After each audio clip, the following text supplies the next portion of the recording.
कुरुक्षेत्र के अढ़ोनी गांव में मंदिर के पुजारी के साथ हुई मारपीट की वारदात ने हर किसी को झकझोर कर रख दिया है। इस मामले का वीडियो भी सोशल मीडिया पर जमकर वायरल हुआ, जिसके बाद प्रशासन हरकत में आया और बड़ी कार्रवाई की गई। वहीं इस मामले को लेकर अस्पताल के बिस्तर पर पड़े पुजारी योगीराज गिरी ने भी उस दिन सुबह की पूरी कहानी अपने शब्दों से बयान की है। पुजारी योगीराज ने बताया कि उस दिन रात के करीब 3 बजे उठे थे और शौच के लिए धर्मशाला से बाहर गए। इस दौरान एक कार की आवाज़ भी सुनाई दी। पहले कार गांव की दूसरी तरफ गई और फिर वापस लौट कर आई। उस समय ज्यादा ध्यान नहीं दिया गया, मगर सुबह 4 बजे मंदिर की सफाई पूरी करने के बाद स्नान करने की तैयारी की जा रही थी। उस समय सिर्फ गुरु माला पहन रखी थी। इसी दौरान वे अपने गणों से मानसिक रूप से संवाद कर रहे थे। उनका दावा है कि उनकी बातों का गलत अर्थ निकालकर आरोपी ने ये समझ लिया कि उसके खिलाफ कोई साजिश रची जा रही। योगीराज गिरी ने बताया कि मंदिर परिसर में पीपल के पेड़ के पास पानी भरते समय अचानक आरोपी अपनी पत्नी के साथ वहां पहुंचा। पत्नी ने लाठी पकड़ाई और फिर एक तीसरा व्यक्ति भी मौके पर आ गया। आरोप है कि तीनों ने मिलकर पहले उन्हें पकड़ लिया और फिर बेरहमी से पीटना शुरू कर दिया। ऐसा था जी, रात को मैंने 3 बजे उठा तो मैं शौचालय गया, तो धर्मशाला है, मंदिर से अलग है। तो उसी समय मेरे को आवाज़ आई कि एक कार जो है उसके मस्जिद से ही खानपुर की ओर गया, धीरपुर की ओर, और वो जो है तब वापस आया उस मस्जिद के पास नेट 4 बजे, जब तक कि मैंने मंदिर की पूर्ण सफाई कर ली स्नान ध्यान करने के बाद। लेकिन ड्रेस नहीं पाया था क्योंकि सिर्फ गुरुमाला रहता है और मैं अच्छा और इस फतूही में था। तो मैंने जैसे सफाई करके अब अपनी टप वगैरह धुलाई कर रहा था, तो मैं अपने गणों से बात कर रहा था कि भाई Ambala cantt is the Pathankot and Kurukshetra से इसे घेर लो कि आज का मानसून बाहर ना जाए। अब उसने सोचा भाई ये तो हमें घेर रहा है,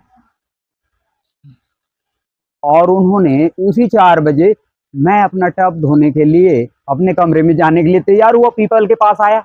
अब मंदिर के पास दादा खेड़ा है और शिवालय है और वहीं भगवती है, तो जरा सा पीपल को तो छांग रखा है, तो पीपल के पास ही वो वाटर सप्लाई है। उस वाटर सप्लाई के पास ही मैं अपना टब धोया। उन्होंने लठ ले आया, बोले अरे लठ लिया, अपनी घरवाली को बोल, उसकी घरवाली भी आ गई। इतने में वो बाजीगर भी आ गए इंदर, और उन्होंने फिर धरपकड़ पिटाई शुरू कर दी। वहां तो उन्होंने चिप उतार रखे थे उसका, कैमरा का, मंदिर का कैमरा का सीन नहीं आया जो पिटाई मैंने खाया। वहां बहुत पीटा उन्होंने, तो ऐसा चाहा कि वो शुक्र है कि ईंट नहीं मारे, तो ईंट अगर मार देते तो खत्म था मैं। लेकिन फिर उसके बाद एक परना में बांध के रखा था जो खून से लथपथ हो गया, फिर दूसरी परना वो ले आया अपना साफा जो ये है, और उसे बांध के घसीटता हुआ बाहर ले गया। बाहर जब ले गया तो तब जाके वो पंचायती कैमरा में मेरा सीन आ गया और उस नाले के पास ले गया जो धीरपुर के मोड़ जा रहा है, यानी कि मेरे धर्मशाला के फर्स्ट गेट की तरफ मुड़ता है जो पूरब की ओर गेट है। तो वहां से जो पानी का गटर का नाला है, उन्होंने कहा साले को इसी में डाल दो और नहीं तो इसको नहर में ले चलते हैं। लेकिन इतने में पब्लिक आ गया, 2 दिन कोई जाग के, तो टाइम हो चुका था। परंतु उससे पहले एक व्यक्ति आया था पूजा करने शिवालय में। उसने देखा था कि जब तक मेरी पिटाई हो रही थी, तो उसने उसको कहा भाई देखे साहब पाकिस्तानी है, ये किसी पाकिस्तान से बात कर रहा है। बोले देखो फोन में बात कर रहा है ना, तो बेचारा चला गया। उसका वो मास्टर है, यानी दिला का सुपुत्र है, लेकिन उसका नाम नहीं जानता। अडोनी से सैनी साहब मास्टर है जो यहीं कुरुक्षेत्र में पढ़ाता है।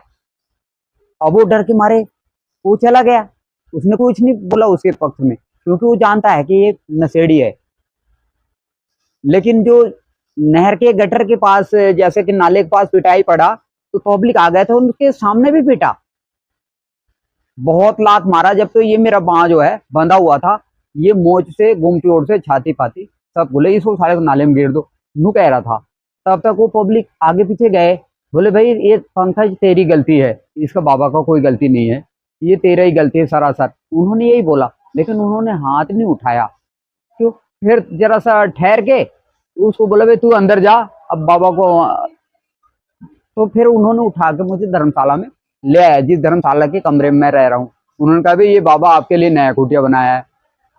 तो उस कुटिया में मैं रह रहा था। तो वहाँ फिर खून से लथपथ हुआ। जब सुबह हुआ तो एक 3 व्हीलर बुलाया गया, जिसके जरिए मुझे